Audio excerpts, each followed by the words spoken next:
Thank you for tuning in to watch our Invest Greater Fort Lauderdale 8th Edition Leadership Summit.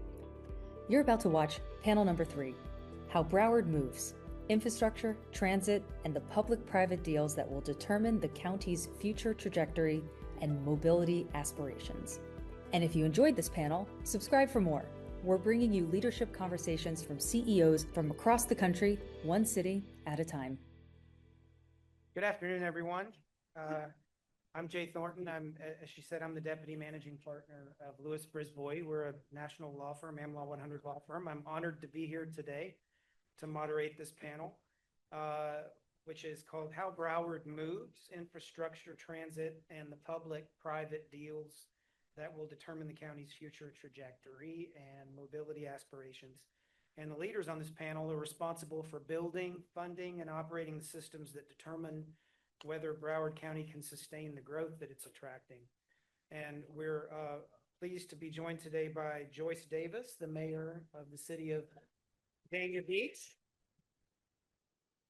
Angelo Castillo, mayor of the city of Pembroke Pines. Yes. Diane Hernandez del Calvo, the interim executive director of South Florida Regional Transportation Authority, Tri-Rail. Coree Lonergan, who I had the pleasure of meeting earlier, the CEO and general manager of Broward County Transit. And Greg Stuart, executive director of the Broward Metropolitan Planning Organization. So to get started, I've got a question for everybody. What is the one project or initiative that your organization or administration has advanced in the past 12 to 18 months that you believe will have the most durable impact on Broward's growth? And let's start with Mayor Davis. Well, no time like the present to get started. Thank you so much. It's a pleasure to be here. Thank you to invest in all the panelists. Dania Beach is in the middle of a transformation. If you think about Dania Beach 5, 6, 7 years ago, we have completely transformed our city. And that is large part due to our strategic plan. There was no plan in 2020, and so we created a vision for 2036. And so if you don't have a compass, you don't know where you're going. And so with that, we have been partnering. We've been looking at our strategic location close to the largest economic engines, which is Port Everglades and the airport, and really looking how we can expand those partnerships through just yesterday or 2 days ago. We just had a great meeting with Phil Purcell and looking at the marine industry. The marine industry is huge for us right now. And so how we're looking at expanding collaboration with those partnerships, our waterfront infrastructure, and really collaborating and seeing how we can bring more opportunity and partner with the Fort Lauderdale International Boat Show. Thank you. Mayor Castillo? Well, I would say that the secret to success in government is to do as much good as you possibly can for the people and get away with it. And discuss. And the way to achieve that, most recently in Pembroke Pines, which is our county's second most populous city, but the largest by landmass, has been strategic planning. We sat down and we came up with a very, very extensive strategic plan based on surveys of our residents in terms of what would you like to see in the city. And we built it from the ground up. And so it is no surprise that having gone through the rigor of that process, we put a bond issue on the ballot last November, which failed. And so what we did was, far from, throwing in our bat and ball and giving up, and far from pouting our way into obscurity, we went back to work. And we found a way to deal with that issue affordably. We will not be able to achieve all of the goals in our strategic plan, but we can do a whole bunch of it. And we're starting already. with about $65 million of investments in our parks and in our roads. And through the sale of an asset, which the terms of which will hurt no one in our city, because that asset will continue to be available to the city pretty much the way it always has, but we won't be the owner. It'll be in the private sector. We will gain a lot of money that is necessary to construct a new public safety campus in our city at a fraction of the cost that we originally anticipated. We went back to work and we listened to what people had to say, and we found a new way to go at it. And very often, that's what you have to do. You have to find a new way around public support that meets their expectations and still move forward the plans of a city. So we're in the midst of that. And if that fails, we'll try again. And we'll try and try again until they say yes. Because the progress of the city is over the fullness of time measured by determination. Thank you for that. Ms. Hernandez del Calvo, same question for you. What's the one project or initiative that South Florida Regional Transportation Authority has advanced in the last year that you believe will have a durable impact on Broward County's growth? Well, from our perspective, it's something very simple, is making sure we are handling the fundamentals of operations. And for that, it's reliability, on-time performance, station experience, and coordination with our partner agencies. And one of the ways that we're doing that, and thanks to one of our funding partners here, the Broward MPO, Greg, I will forever be thankful for your assistance on this, is the purchase of $212 million of new rolling stock. I mean, I think I need an applause for that. It was a big deal for us to go after some of those grants. And from that perspective, that will ensure that we have those fundamentals. That customer experience, reliability, on-time performance is crucial. And with that, I invite every single one of you, if you haven't been on board Tri-Rail, come join us. I'm hoping that you'll have a better experience than if you've had before. And most importantly, give us feedback. That feedback is what makes us be better. Thank you. Thank you. Wow. Ms. Cuff Lonergan, same question for you. So good afternoon, everybody.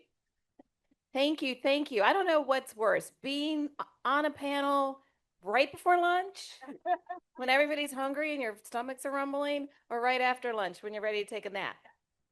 So I'd like to answer that question in two ways. First of all, I want to talk about something that's on our mind, top of mind, and so exciting for all of South Florida. This is one of the biggest initiatives that we have going on this year, and that is we are welcoming the World Cup to South Florida. Woohoo! That's right. And so Broward County Transit is super proud to be a regional transportation partner with our colleagues at Tri-Rail, Brightline, and Miami-Dade to bring viable transportation alternatives to driving, which, by the way, the parking is very, very expensive. Very, very, very, very expensive. I'm hearing like $250 a space at the stadium. Yeah, it's a little pricey. And guess what? Broward County Transit's only $2. So I think we're quite a deal here. And so these are really exciting times for us, and we have express service. It'll take you right from Amarant Stadium or Amarant Arena right down to the stadium if you're a ticket holder. And we've got a whole bunch of other options. So what I encourage you to please do, because I'm plugging this big time right now, is to visit our website at bctsoccerfans.org, and you'll hear all about all the transportation options we have, supporting the games in Miami-Dade, but also, and there's more, we have a bunch of activities going on in Broward County.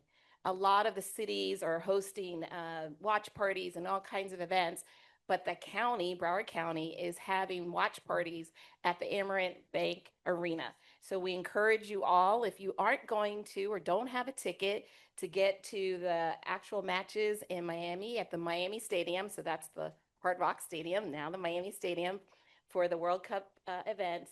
If you don't have a ticket, you can go to the Emirates Bank Arena for free and watch the game on the Jumbotron. So that's first and foremost, like top of mind for me.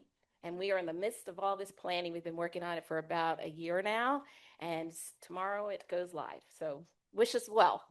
Thank you. Mr. Stewart? Well, long term though, Okay. just real quickly, I just like to thank you. Greg, you'll forgive me, please. I love Greg. He and I are besties. Um, so we've launched our Primo program. That's 200 miles of new transit service. It's really going to improve mobility here in Broward County. And we've got about 4 projects of the 10 underway right now. And this is a very exciting time for us to be able to offer a multimodal experience for Broward County residents. While it's not going to completely solve the transportation challenges we have, because we're seeing double-digit growth, not only in residential in population, but we're also seeing in on the commercial front as well. So having said that, this is a viable alternative to driving. And it is our intent to take a big dent out of the traffic congestion that we experience every day, every time we go somewhere within Broward County or South Florida. With that, I'm going to turn it over to my favorite person on the planet. Wow. It's a big planet, a lot of people. Just to share with you, and yes, Corey and I spend a lot of time talking to each other, not necessarily always about work. But the bigger picture is both with Diana and Corey, we're actually have a fair interoperability card. How many people know how to get a bus ticket or a train ticket?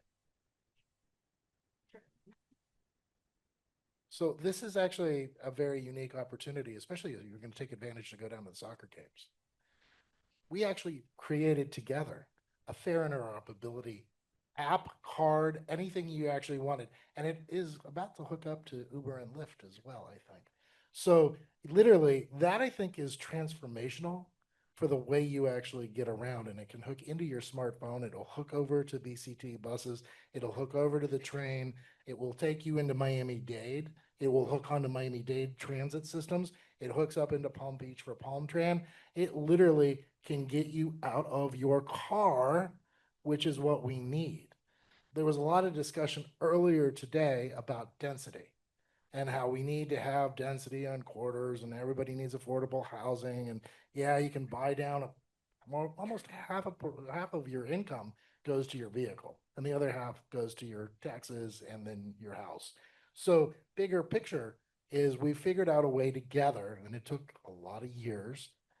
I'm a little older now, a little not as wise.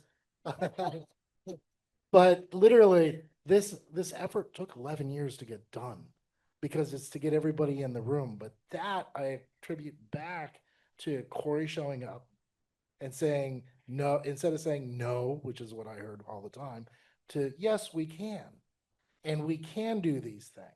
And you can have better experiences on Tri-Rail. I used to take Tri-Rail all the time from my house in West Palm. It was literally, hey, how do you make Broward County Transit better? I mean, the words customer service wasn't necessarily something that government does well.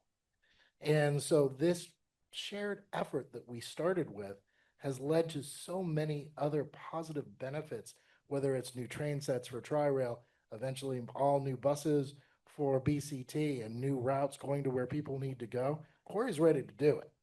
So we just have to encourage her board of directors, which is the county commission, and we have to encourage the folks over at the SUR tax program that this is something that we need to do. And then you need to go back to your cities and have the conversations with the elected officials, because not all mayors are as progressive as Mr. Castillo down there. They aren't. They don't necessarily see past the 4-year term, 3-year term, whatever it may be. And we have to think the long game. Speaking of strategic business plans, mine goes to 2100. So I'm looking forward to having a whole bunch of different IT conversations with you all and quantum computing and different power sources that we're prepared for. But you need to have that roadmap to the future to get there. But that small step in the last 11 months is figuring out how you can get from one vehicle to another without getting in a car. Please invite me to your 2100 ribbon cutting. I'd very much like to be there. I would like to be there too, Angelo. Thank you, Greg. I have another question for each of you. So with public-private partnerships increasingly becoming a financing mechanism of choice for infrastructure at every scale, where are those deals working well in Broward for you all right now? And alternatively, where is that model still falling short? Why don't we start with, well, let's stick with you, Greg, since. This is great. I'll start with an old one. Basically, I-595 and the managed lanes that run through the center is probably one of the largest P3s in the state of Florida. It was actually a partnership with us and Dragos, Florida Department of Transportation. Moving that forward, that project is still 15 years ahead of schedule. That road would not look the way it is if it wasn't for a P3 partnership. We are taking MPO funds every year and buying down the cost. We underestimated the revenues we overestimated the revenues generated from those express lanes because that's actually to pay back the loans to Dragos. So we're covering that with federal dollars as we speak, where there'd be more money for trails and there'd be more money for train sets and there'd be more money for buses. But that is part of how you see a P3. Because when you talk about $2.5 billion and you try to figure out where the state of Florida comes up with that and where the federal government comes up with that, and that's my job, to try to figure out how you bring all these funding sources together to make it happen. That was probably one of the best examples I can share with you now. But in the end, the P3 side of it is your revenue generation side. And while we overestimated those revenues, they will come to fruition because that road is that much further ahead than what people realize. In 15 years, and I'm not going to be here, and although the mayor and I will be working on the 2100 ribbon cutting. Yeah, but the bigger picture is that's when that particular facility will actually generate the revenues to pay back. But most of the bonds will be paid by then. So what we have to figure out together, and I've been working with my team members, is what is that next thing we fund, that next major thing. And I'll go into that detail in another question. Okay. Mayor Davis, same question for you. Well, thank you. P3s, that is the big question. People love to talk about it, but I like to talk about P4s. So it's public-private and philanthropic partnerships. And adding that nonprofit partner to the mix just makes it that much better. So in Dania Beach, we have a affordable housing project. We know that's top of mind for a lot of our residents and that affordability. And so what we've been able to do is to partner with Truist, with the developer, with United Way of Broward County, in addition to the city of Dania Beach, to make that affordable housing. Because a lot of times when people hear affordable housing, they think, oh, it's dingy. We put the least of, who we want in the background and in the back. But what we've been able to do because of those partnerships is create a multi-million-dollar affordable housing project that doesn't look or feel like affordable housing. We're putting it in our downtown corridor so that when people, when those people are looking for jobs, they want to elevate their position to where they live, and they're going to work that much harder to stay in those kinds of homes. And so we have that model, but the challenge is the inventory and the market and the construction prices and things like that. But I think it is a future forward idea to really bring in more philanthropic partners like the Community Foundation of Broward and different entities that can help out with those costs. So thank you. Thank you. Coree, same question for you. Thank you. And so, I was just sitting here thinking about the P3 model, and one of the things that with the Primo program, our financial model doesn't necessarily have the finance side of it in there, the third part of the P, but what it does have is the fact that we're looking at investing over $5 billion in our community to improve mobility. On the back end of that, what that looks like is the fact that the American Public Transportation Association, which is a trade organization that all transit agencies are a part of, they have estimated that for every $1 billion you spend on a infrastructure investment program such as Primo, you get over 40,000 jobs over 20 years. And so that's amazing, right? So when you think about the economic benefits of these investments, they're immediate, right? There are people that may be unemployed or who will be working. And sometimes everybody says, oh, well, there's these construction jobs. No, no, no. It's not just construction jobs. We're talking about pre-project jobs. We're talking about the planning side of it. We're talking about the engineering side of the professional side of it. We're talking about, during construction, yes, there's construction jobs, but during construction, it's not just contractors. There's security opportunities. There's small business opportunities. There's a lot of that. And then on the back end, which is where you have a lot of opportunity to create a solid middle class, is on all the operating and maintenance jobs that follow behind. And so these people that have those kinds of jobs are fortunate to be able to live a middle class lifestyle. And as we all know, we need people who are contributing to our economy in a very healthy way. One of our projects, though, is the Airport Seaport Connector. And this project is called the Connector, duh, right? I just said that. But the goal of that project is to connect 3 of Broward County's very own. The county owns these economic engines. We own the airport, we own the seaport, or the Port Everglades, and we own the convention center. And we have seen, and you'll hear about this later on in the presentation, so I'm not going to steal anyone's thunder, but we have made significant investments as a county in those areas, including we've expanded our convention center space. We've built a brand new 801 room hotel that is owned by the county but operated by a hotelier. Again, I'm not going to steal anybody's thunder because I'm sure Nikki's going to talk all about that, or Stacy will. I think Stacy's on the next panel. But and then we've got 40 million people using the Port Everglades every year. It's insane, right? And, the airport is growing. And so we see all this amazing economic activity happening in that general area. Obviously, where there's progress, there are some steps of challenges, right? You can't always have it all, have your cake and eat it too. And so we've seen some traffic in the area that's gotten a little difficult. So if you live anywhere around 17th Street, a cruise is coming in, convention center, there's some challenges. However, you're going to have those, right? When you grow, sometimes things happen. And, but we're working on those solutions. One of those solutions is the Airport Seaport Connector. That project will be a DBOM. And what that is, for those of you in the room that don't know, that's design, operate, and maintain. We're going to have the private sector come in and run it for us. Because at the end of the day, while we could certainly do it, Broward County Transit could do it, that's not our core competency right now. And it would be foolish for us to try to take on that level of responsibility when the private sector can do it for us. And so we're looking forward to that project. So is that a 3, sort of 3? It's 3 adjacent. But the funding, which would make it a true P3, we're still exploring options.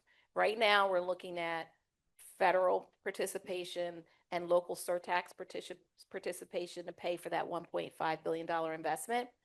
But, there may be some opportunities to bring in a finance component to help offset those costs. So more to come on that. And more to come when you get on that train. So, but, well, it's going to be a light rail system. My team kills me every time I say that. I'm like, I can't say that just yet. But it's about 3.5 miles. And the goal right now is to connect those 3 economic engines. But the ultimate goal is to get to the Sawgrass Mills Mall using that same alignment, which will connect to the largest generator of tourism, the second one behind Mickey, in the state of Florida. Wow. Thank you. Thank you. Diane, same question for you. Okay, so I don't know how I follow that, but, It's a good answer. yeah. But just from the perspective, everyone's the hype that we talk about, it's transit-oriented development. And for us, that is extremely important. So I've been with the agency for, I don't know, 26 and a half years. And when I joined, and we were talking about TODs at that time, and they were more on, P3, that was, and I was like, oh, wow, how progressive. It's only now that we're getting to do our first one, and that's Link at Boca. So, I mean, yes, another applause, right?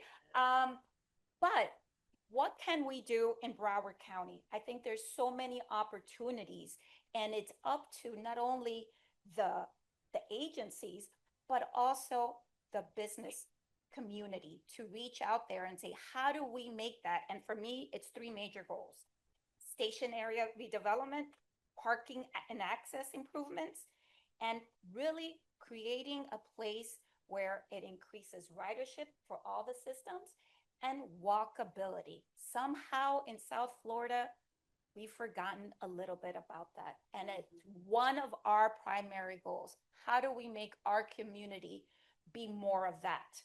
And I think that is the challenge for all of us. Thank you. Mayor Castillo.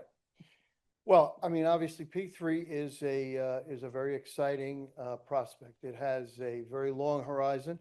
It is a question of cost benefit analysis for those that would engage in it relative to what the other cost of financing would be for major capital improvements or structures or buildings or so forth. And every customer, as it were, would need to do their own cost benefit analysis to figure out which way makes the most sense over the long run. I can tell you this much: if y'all vote for the elimination of property tax, it will be P all, and maybe even P on all. And I'll explain to you why. We will not have parks. They will go to the private sector, and when you take your kid to a park or you choose to go to a park, you will pay a fee. Your SunPass will have to be turbocharged because there will be toll roads that government will have to lease to the private sector and let them run it. You will have your amenities, but it will cost you some money. And this reminds me of the wonderful TV show that I saw in the 80s, Hill Street Blues. You guys remember that one? And the sergeant would stand up and at roll call, and he would admonish his good police officers. And what would he say? Let's be careful out there. Let's be careful out there. Because the things that, to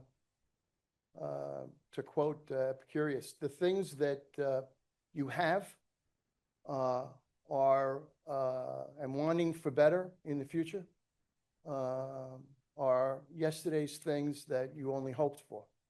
And now you have them.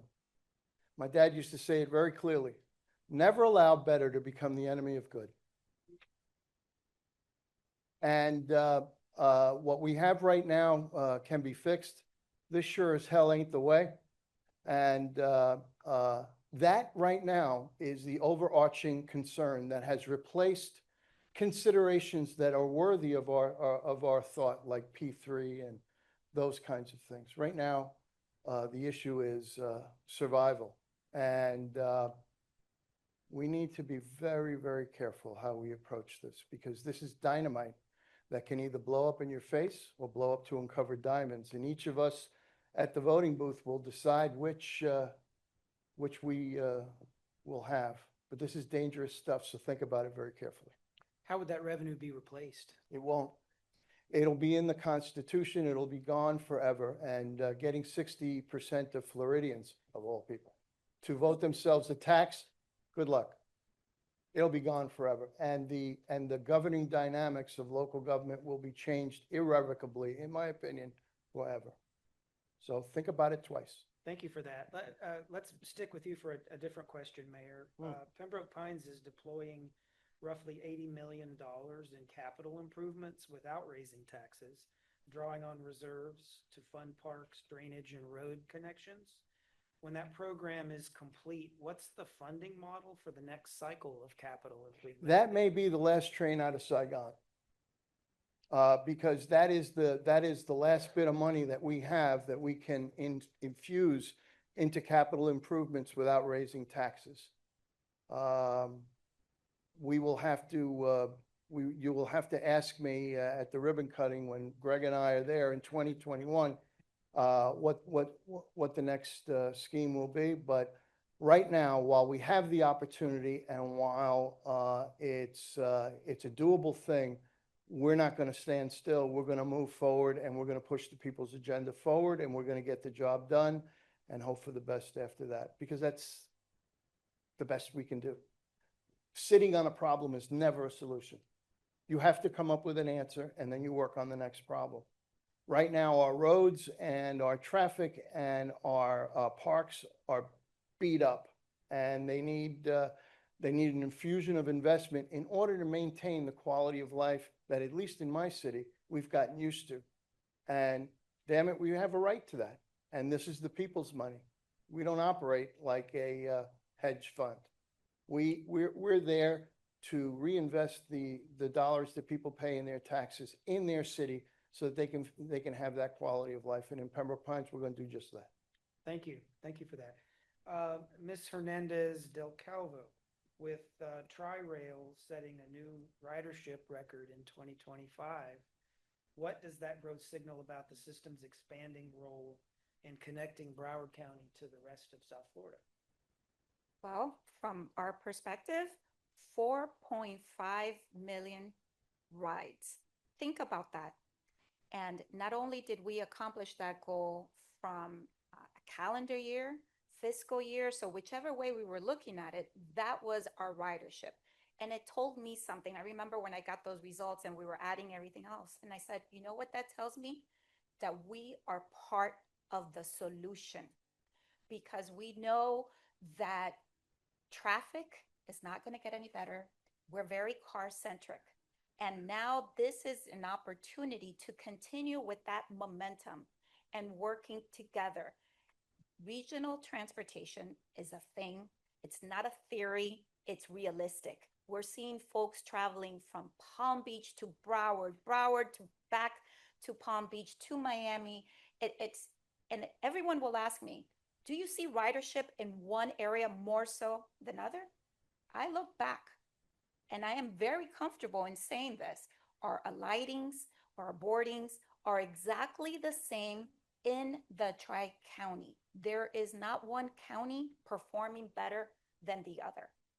And then for some reason, and I say it was a blessing, Interim Miami came. And what a momentum for SFRTA Tri-Rail. We have broken all kinds of records on our weekend. I remember the first day I was like, oh my gosh, is everything going to work out? We're trying to make the experience. Remember, we talked about on-time performance, reliability, because I only had one opportunity, because I was going to get that new rider and ensure that that rider was going to come back again. So from that perspective, we are so excited of this opportunity to continue to grow, and that growth is a regional growth. So thank you.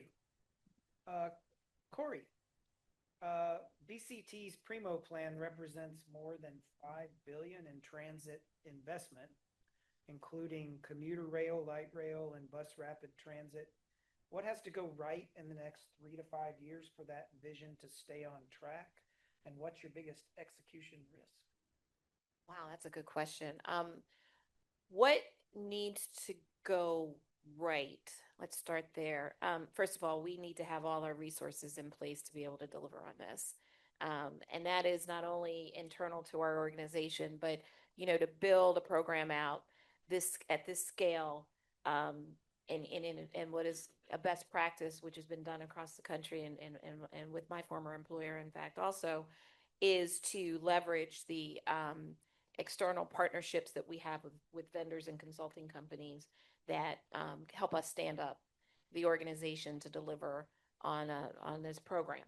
And so those resources need to be there. We need the best and the brightest from the consulting community to help us, quite frankly, to deliver on this.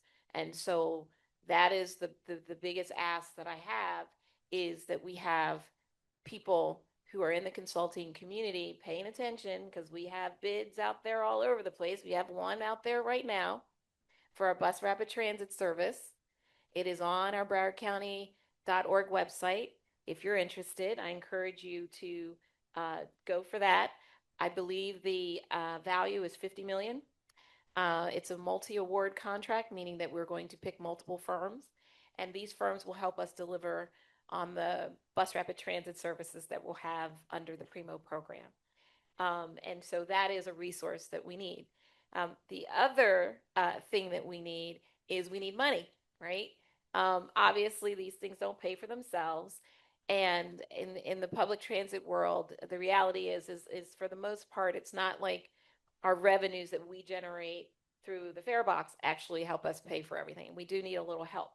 And so with that, we're going to need our partners at the federal level, at the state level, and at the local level to continue to fund. So we need to protect our surtax.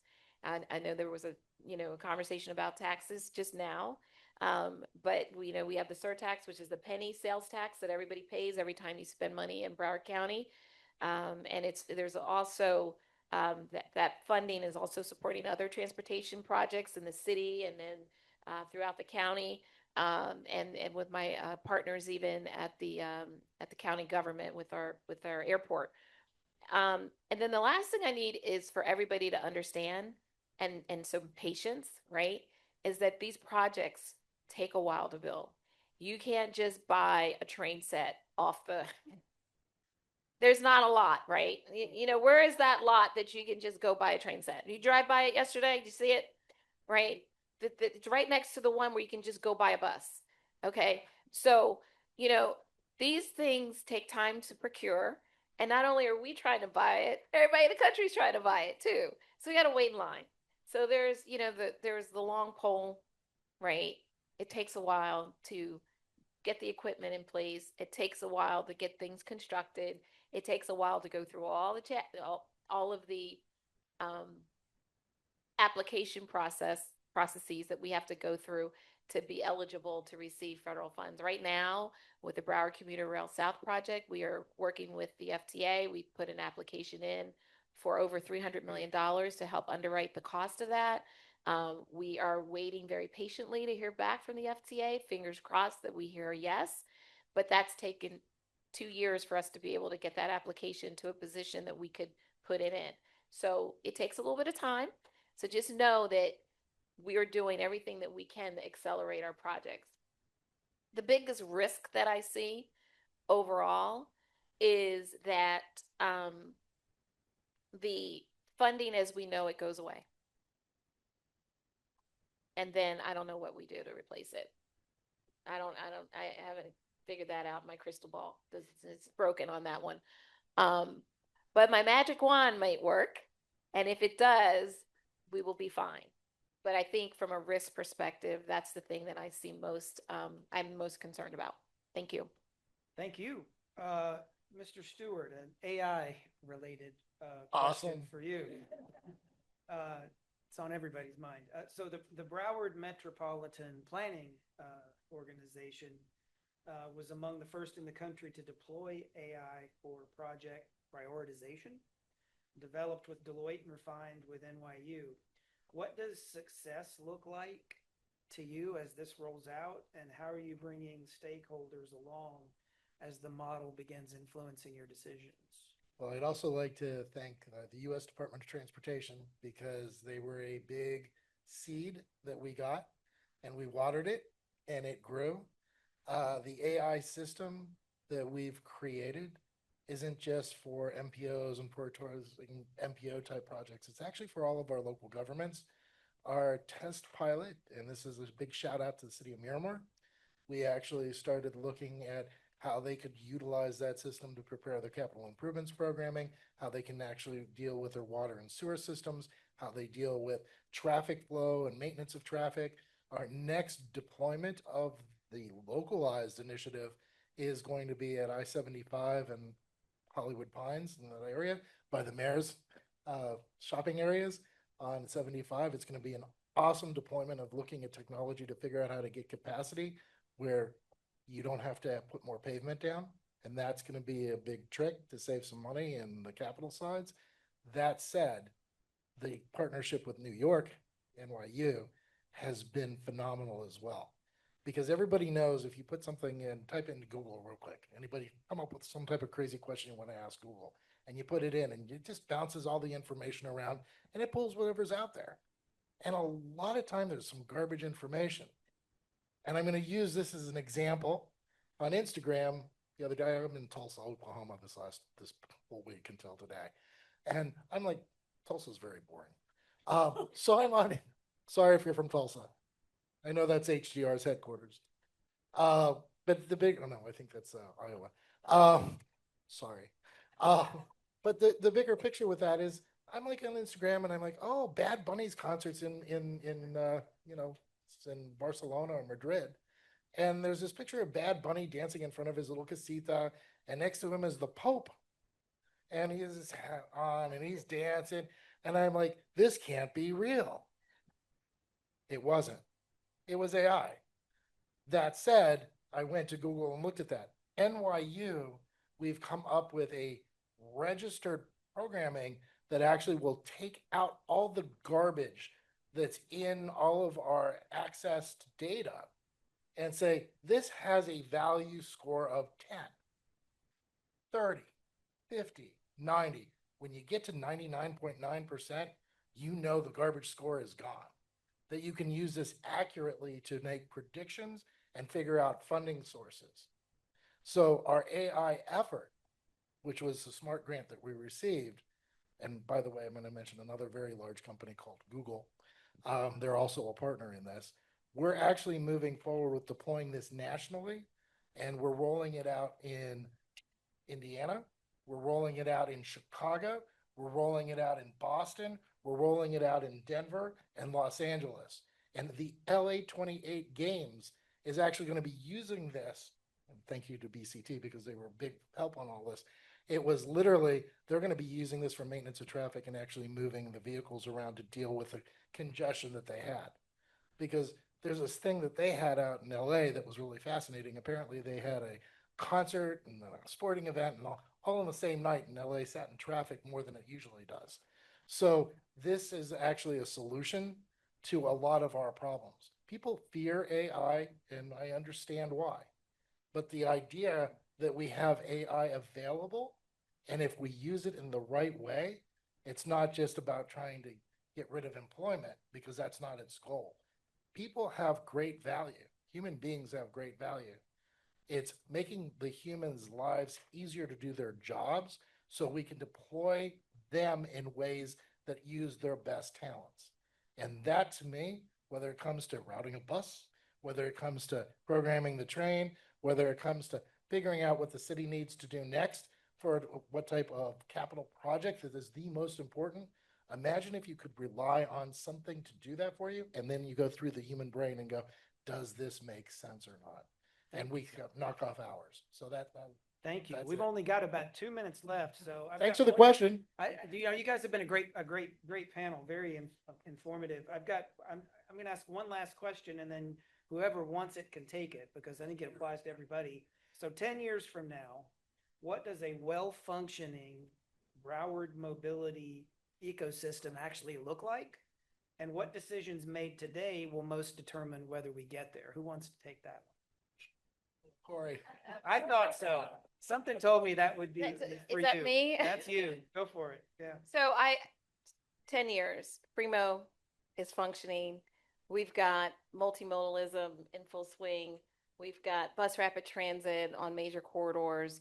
We've got corresponding transit-oriented development around those corridors. We've got people highly and gainfully employed, and we're moving them from point A to point B for work, fun, and education. So that is what I see in 10 years. What I see, not ask, but I will share, what I see in 20 to 30 years is, and don't laugh, Angelo and I are gonna be there. do not laugh. I see some level of vertical aerial transportation Yep. that's getting people from point A to point B. Drum Now, bus and- if for those of you that remember the Jetsons, right? If you were here, anybody that's in, Gen Xers in here, right? Like, hello, hi. And right, so we are going to see that. That's going to be part of our transportation mix and part of our choices. And everybody, when I say this, people go, no. I'm like, yes. If you think about it, in 2000, let's go before, in the 60s, when we had Star Trek, right? In the 60s, 70s, 80s, Star Trek was a big thing, 90s, right? There was a watch that this guy talked into, right? He talked into this watch, and he talked to Hula or whoever was in Starship. I don't remember her name. Or Hora, right? He was talking to her, and he would say, "Beam me up, Scotty," right? Okay, we haven't gotten the beam me up part yet, right? But we definitely have the watch part. So just stay tuned. Look Thank you at very Downey much. Aerospace Thank you all. It was 2020. very informative.